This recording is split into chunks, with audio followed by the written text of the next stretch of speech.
दोस्तों नमस्कार। मैं हूं रोमा और आप देख रहे हैं न्यूज नशा। दोस्तों आज हम देश और मध्य प्रदेश की राजनीति, शिक्षा, कानून व्यवस्था और सामाजिक हालातों पर चर्चा करेंगे।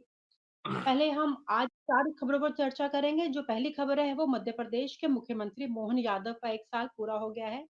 मुख्यमंत्री डॉक्टर मोहन यादव ने अपने कार्यकाल के 1 साल पूरे कर लिए हैं। उनकी सरकार की उपलब्धियां और योजनाओं पर भी चर्चा की जाएगी। बेरोजगारी से निपटने की उनकी कोशिशें, नगरीय निकायों से जीत और निजी निवेश के माध्यम से युवाओं को रोजगार देने की पहल पर क्या जनता संतुष्ट है? वहीं वन नेशन वन इलेक्शन एक बड़ा बदलाव या नई चुनौती? वन नेशन वन इलेक्शन के प्रस्ताव को मोदी सरकार ने मंजूरी दी है। ये कदम देश में चुनावी खर्च कम करने और राजनीतिक स्थिरता के लिए उठाया गया है, लेकिन क्या ये लोकतंत्र के मूल सिद्धांतों को प्रभावित करेगा? वहीं रीवा के स्कूल में शराबी शिक्षक का मामला भी सामने आया है। रीवा जिले के स्कूल में एक शिक्षक का शराब पीकर आना और प्रिंसिपल द्वारा उनकी पिटाई का मामला सामने आया है। ये घटना शिक्षा व्यवस्था और अनुशासन पर बड़े सवाल खड़े करती है। वहीं काफी दिनों से चल रहे रतलाम के मामले पर भी बात करेंगे। रतलाम में एक विधायक की गिरफ्तारी के बाद उनके समर्थकों का बड़ा प्रदर्शन हो रहा है। बिना अनुमति आंदोलन करना प्रशासन और कानून व्यवस्था को चुनौती देता है। क्या ये आंदोलन जायज है या कानून के खिलाफ है? इन तमाम मुद्दों पर बातचीत करने के लिए हमारे साथ इस समय मौजूद है मध्य प्रदेश से राजकुमार यादव जी। राजकुमार यादव जी नमस्कार, स्वागत है आपका। नमस्कार, थैंक यू। जी, मेरा जी, पहला सवाल आपसे है कि मोहन यादव सरकार की अब तक की उपलब्धियों को आप किस तरह आंकेंगे? क्या उनकी नीतियाँ वाक़ई रोजगार और विकास के वादे को पूरा कर रही है? आपकी क्या राय है इस पर पूरे मामले पर? जी रोमा जी, मोहन यादव जी को 1 साल अभी बने हो गया है, जी। तो मुझे लगता है कि 1 साल में ऐसा कोई काम जो अभी तक उन्होंने किया हो, जो जनता में कोई मिसाल बना हो या जनता जिसको बता दे, तो मुझे नहीं लगता कि 1 साल में कोई भी एक काम जनता गिना दे। जैसे मैं आपको एक बात बताऊँ कि किसान बदहाल है। हुँ, अभी डीएपी की किल्लत चल रही थी क्योंकि किसान का बोनी के समय था, तो बोनी के समय में रोमा जी क्या है डीएपी खाद की ज़रूरत होती है। तो उस समय डीएपी की हुँ, ज़रूरत थी तो डीएपी नहीं मिल रहा था। अब चूँकि क्या हो हुँ, गया है कि गेहूँ की जो फसल होती है, तो गेहूँ की फसल क्या है बड़ी हो जाती है, लगभग 1 महीने के आस-पास जब हो जाती है, तो उसमें क्या है जी, ऊपर से जो खाद डालते हैं उसको यूरिया बोलते हैं, तो यूरिया खाद डालते हैं। तो अभी यूरिया जी, की खाद की ज़रूरत है किसान के लिए, अभी यूरिया नहीं मिल रहा है, यूरिया की किल्लत है। किसान आता है, जहाँ उसका जो सोसाइटी लगती है, चाहे वो कस्बे में लगती हो, जिले में लगती हो या विधानसभा में लगती हो, वो आता है और निराश होकर के चला जाता है। कहीं न कहीं अब हुँ, कहीं न कहीं यूरिया की किल्लत है। मुझे ये बताइए हुँ, रोमा जी कि एक तरफ हुँ, जो भारतीय जनता पार्टी की केंद्र की सरकार और प्रदेश की सरकार बोलती हैं कि हम किसान की आय दोगुनी कर देंगे। अभी मैं एक पेपर की अखबार की खबर देख रहा था मध्य प्रदेश में कई हेक्टेयर मतलब सैकड़ों हेक्टेयर भूमि ऐसी है जिसमें खाद की कमी के कारण जो है ज़मीन को बोया नहीं है किसानों ने। इस तरह की मतलब जी, समस्याएँ किसानों के साथ हो रही हैं। तो ऐसे में मुझे लगता है कि एक तरफ बोलते हैं कि किसानों की सरकार है, युवाओं की सरकार है और रोज़गार के लिए युवा भटक रहा है, तो युवाओं की सरकार कैसे हुई? किसान खाद के लिए भटक रहा है, भाव के लिए भटक रहा है। अभी धान का जो भाव है अगली सा इससे पहले जो धान का भाव था ना, उससे बहुत कम मतलब शायद 4000 से ऊपर पहले धान का भाव था। इस समय कहीं न कहीं 3000 से नीचे आ गया और लगभग मुझे लगता है 2500 के आस-पास है। तो कहीं न कहीं मान लीजिए एक तरफ आप बताइए कि अगर कोई जो है एक दुकानदार है, अगर वो तेल की थैली अगर ₹70 की देता है, तो आप 1 साल में लेंगे तो 80-90 रुपए की हो जाएगी। लेकिन बताइए आप जैसे 4000 से ऊपर 4500 के आस-पास धान का दाम था और आज कहीं न कहीं 2500 के आस-पास बिक रहा है। तो ऐसा किसान के साथ आखिर ऐसा क्यों हो रहा है?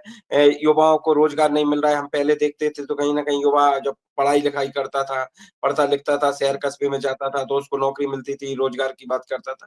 आज हम देख रहे हैं कि शिक्षा को लेकर के लोग पढ़ रहे हैं, लिख रहे हैं, लेकिन कहीं न कहीं उनको रोज़गार नहीं मिल रहा है। ऐसे ही कहीं न कहीं आप उपलब्धि की बात करेंगे तो कायम उपलब्धि मोहन यादव 1 साल की अगर सफलता की बात करते हैं, तो मुझे लगता है कि मोहन यादव को काम गिनाने चाहिए कि हमने ये काम किए। रोमा जी लेकिन मोहन यादव कुछ भी काम गिना देंगे, लेकिन जनता भी तो बताए कि हमने कि जो 1 साल की जो भारतीय जनता पार्टी की सरकार है, इसमें क्या उपलब्धि रही। रही बात शिवराज सिंह चौहान की, तो शिवराज सिंह चौहान तो लूप लाइन में हैं। शिवराज सिंह चौहान को तो हुँ। जिस तरह से ऊपर से जो है ऑर्डर आता है, अमित शाह का ऑर्डर आता है, उसके हिसाब से वो चलते हैं। जी, रोमा जी। जिसको आप बोलते हैं कि कठपुतली की सरकार। बिल्कुल, बिल्कुल। यस। जी। हुँ, हुँ। तो इस तरीके से जब वो कल प्रेस कॉन्फ्रेंस हुई तो वो तो बहुत खूब तरीके से अपनी जो नीतियाँ हैं, जो अपने काम हैं उनको गिना रहे हैं। तो आपका कहना है कि कहीं न कहीं जनता भी जागरूक हो और जनता भी बताए कि उनके एरिया में अभी तक क्या काम हुआ है या किसान बोले कि क्या काम किया है उन्होंने अभी। कि कृषि मंत्री तो अपना ये है ही हैं। तो इसके अलावा रोमा जी, आपको नहीं नज़र आता अभी कि उन्होंने कुछ काम किया आप है। जो तो वो कर रहे हैं वो रोमा अपने जी आप में ही काम गिनाने की कोशिश कर रहे हैं। रोमा जी, आप दिल्ली रहती हैं, आप मध्य प्रदेश के हुँ, किसी भी आमजन से पूछ लीजिएगा, मध्य प्रदेश हुँ, के जो पहले मुख्यमंत्री शिवराज सिंह चौहान थे, यहाँ पर उनको घोषणावीर शिवराज सिंह चौहान के नाम से जाना जाता है। मतलब यहाँ पर जब वो हुँ, मुख्यमंत्री थे ना, तो उनको घोषणावीर मुख्यमंत्री कहते थे सभी लोग। क्या है, वो घोषणाओं के नाम से जाने जाते हैं और जब उपचुनाव वगैरह कुछ भी होता था, तो मध्य प्रदेश के जो उस समय के तत्कालीन जो मुख्यमंत्री थे शिवराज सिंह चौहान, हर जगह नारियल फोड़ते रहते थे, लेकिन किसी तरह से कोई काम नहीं करते थे। इसी तरह से केंद्र में भी अभी पहुँच गए हैं, तो कहीं न कहीं उनको बड़ी-बड़ी बातें करना आता है, लोगों को लुभावनी बातें करते हैं। बाकी काम के नाम में जी, मुख्यमंत्री शिवराज सिंह चौहान बिल्कुल ज़ीरो हैं, ज़ीरो मारी। एक बार उन्होंने एक बयान भी दिया था कहीं जो है फॉरेन में जाकर के कि हमारे जो मध्य प्रदेश की सड़कें देखो तो मखमल की जैसी सड़कें हैं। फिर कहीं न कहीं वो काफ़ी ट्रोल भी हुए थे शिवराज सिंह चौहान, अगर आपको याद हो तो। तो इस तरह के बयानों के जी। लिए शिवराज सिंह चौहान जाने जाते हैं और यहाँ की जनता इनको घोषणावीर के नाम से जानती है। तो कहीं न कहीं शिवराज सिंह चौहान अगर इस तरह की बात करते हैं, तो किसी तरह की कोई अचंभे या अचंभित करने वाली बात नहीं हो सकती है। जी, रोमा जी। चलिए आपने अपनी राय रखी है, अब अगला सवाल ले लेते हैं। जो वन नेशन वन इलेक्शन का प्रस्ताव लोकतंत्र और संघीय ढांचे के लिए कितना सही है? क्योंकि शिवराज चौहान ने भी कल एक प्रोग्राम में ज़िक्र किया था कि वन नेशन वन इलेक्शन होना चाहिए। ऐसा करने से पैसे की बचत होती है, समय की बचत होती है। तो कभी लोकसभा चुनाव, कभी विधानसभा चुनाव। तो क्या लगता है ये वन नेशन वन इलेक्शन इसके साथ आप एग्री हैं? जनता एग्री है? क्या उसको मानते हैं कि ये चीज़ सही है? क्या इससे राज्यों की स्वायत्ता पर असर पड़ेगा? आपकी क्या राय है इस पर? रोमा जी, वन नेशन वन इलेक्शन की बजाय मैं आपको एक बात बताऊँ कि जो जी, देश हमारा देश है, देश में ऐसी जो जातियाँ हैं, जो सामाजिक न्याय जी, से बहुत पीछे हैं। जैसे सामाजिक न्याय की बात करें कि उनकी जो समाज में कोई हिस्सेदारी नहीं है। जैसे आप ले लीजिए, जैसे आदिवासी समाज है, जैसे शेड्यूल ट्राइब है मतलब, जैसे आप दलित समाज से आते हैं, जैसे एससी बोलते हैं हम उसको, ओबीसी समाज की बात करें, आज हम देखते हैं लगातार कि चाहे वो मध्य प्रदेश की विधानसभा हो चाहे आपकी लोकसभा हो। लोकसभा में आपने देखा होगा कि राहुल गांधी ने जो 90 अधिकारी हैं, जो कहीं न कहीं जो देश में जो पैसा पहुँचा करके और जो देश की तरक्की में जो भूमिका अदा करते हैं, तो उसमें कहीं न कहीं 90 में से एक एक एसटी का है और 2 एससी के हैं और 2-3 जो है ओबीसी के हैं। तो ऐसे में कहीं न कहीं जो कोई न कोई सामाजिक हिस्सेदारी नहीं है। हम लगातार नौकरियों में देखें, मीडिया में देखें तो आप एससी, एसटी, ओबीसी के एक भी व्यक्ति नहीं मिलेगा। आप जुडिशरी में देखें तो एससी, एसटी, ओबीसी के लोग नहीं मिलेंगे। आप जो प्राइवेट सेक्टर चल रहे हैं, इसमें बड़े-बड़े ऑफिसर हैं, उसमें देखेंगे तो ओबीसी, एससी, एसटी के लोग नहीं मिलेंगे।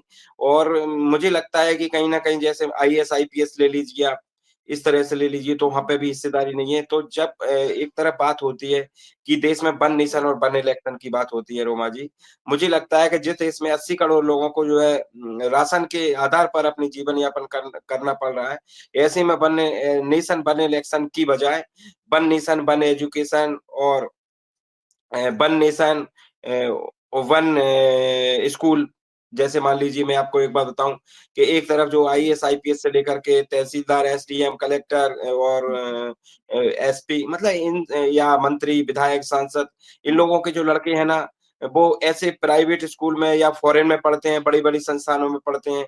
एक तरफ जहाँ जो है गरीब बेचारा है, देश का हमारा किसान है, वो आज सरकारी स्कूल में पढ़ता है, उनके पैसे के लिए फीस नहीं है, अगर फीस भी है तो बेचारा एक कर्जा करके मतलब एक ज़मीन को गिरवी रख के या कोई ज़मीन बेच करके या किस तरह से अपने बच्चों को शिक्षा दे रहा है और कई सारे लोग ऐसे हैं, अधिक संख्या में तो ऐसे हैं कि जो अपने बच्चों को शिक्षा न दे पाने के कारण उनके बच्चे जो है शिक्षा से वंचित रह रहे हैं और लगातार उनके पिता भी मज़दूरी कर रहे हैं और वो भी मज़दूरी कर रहे हैं। तो रोमा जी, ये बहुत बड़ी पूरी गंभीरता के साथ मैं कह रहा हूँ और पूरी वज़नदारी के साथ मैं कह रहा हूँ कि वन नेशन वन इलेक्शन की बजाय आप समझो बात के लिए उसकी बजाय क्या है वन नेशन और एक जैसा न्याय होना चाहिए।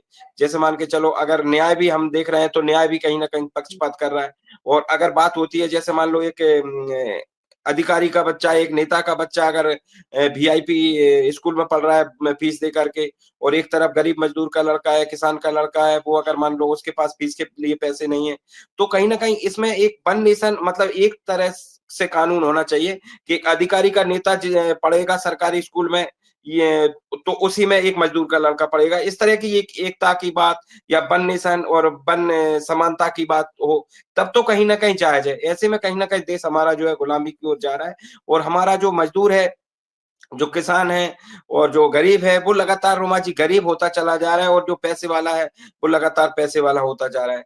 और नेता है, तो नेता कहीं न कहीं अपने पुत्र के विधायक के टिकट की तैयारी करता है, फिर अपने और आने वाली पीढ़ियों के लिए विरासत तय करता है। तो ऐसे में कहीं न कहीं जो विरासत है ना, इसको विरासत को हटा कर के जो है गरीब के लिए जन कल्याणकारी ऐसी योजना चलाना चाहिए, जिससे कि गरीब का जो है बच्चा भी पढ़ सके, गरीब का बच्चा भी कहीं न कहीं अधिकारी बन सके, और वो भी अपने-अपने जो सपने पाल सके, गरीब का बच्चा भी। तो ऐसे में मुझे लगता है कि कहीं न कहीं जो वन नेशन वन इलेक्शन के आधार पर, ये कहीं न कहीं इलेक्शन कमीशन के आधार पर, इलेक्शन कमीशन को अपने हाथ में इन्होंने ले ही रखा है। तो उसके आधार पर ये लोग कहीं न कहीं जो है देश पर कब्ज़ा करना चाहते हैं, और देश को जो है एक ऐसी गुलामी की ओर ढकेल रहे हैं। मुझे लगता है कि कहीं न कहीं अंग्रेज़ों के समय में जब भारत हमारा गुलाम था, उसी प्रकार जो है पूंजीपति लोग, उद्योगपति लोग और नेताओं ने कहीं न कहीं हमारे भारत के गरीब किसान को गुलाम बना लिया है, और सिर्फ़ उसको जितना खाने के लिए देते हैं राशन, जितने में उसका पेट पाल सके। बाकी फिर क्या है कि जो मलाई खाने का काम ये सारे नेता हैं और सभी जो है अधिकारी हैं, ये लोग कहीं न कहीं देश की जो है मलाई लूटने का काम कर रहे हैं। तो ऐसे में कहीं न कहीं देश में जो है एक क्रांति की ज़रूरत है। जब तक जन क्रांति नहीं आएगी हमारे देश में, तब तक नेता लोग इस तरह से जो है कहीं न कहीं जनता को सताते रहेंगे, किसानों को सताते रहेंगे, गरीबों को सताते रहेंगे। हमारा ओबीसी जन कल्याण संघ लगातार संपूर्ण देश में और संपूर्ण प्रदेश में गाँव-गाँव हमारे संगठन के लोग जा रहे हैं, और एक जागरूक कर रहे हैं लोगों को, और हम लोग चाहते हैं कि कहीं न कहीं देश में, प्रदेश में एक ऐसा जो है ढाँचा तैयार हो, जिसमें कहीं न कहीं किसान को भी हकदारी हो, गरीब को भी जो है रोजगार मिले, युवा को भी रोजगार मिले। और अगर सरकारें जो है गरीब के लिए काम नहीं करेंगी, किसानों के लिए काम नहीं करेंगी, तो हम एक जन आंदोलन खड़ा करेंगे, और जन आंदोलन के आधार पर हम लोग न्याय की माँग करेंगे। और कहीं न कहीं संविधान ने हमको हक और अधिकार दे रखा है कि जब तक हमको न्याय नहीं मिलेगा, तब तक हम लोग धरना प्रदर्शन आंदोलन करते रहेंगे। जी रोमा जी। और आप हमसे जुड़े रहने के लिए सब्सक्राइब करें YouTube पर, फॉलो करें ट्विटर पर और लाइक करें Facebook पर। और ज्यादा जानकारी के लिए आपको टाइप करना होगा सिर्फ न्यूज़ नशा।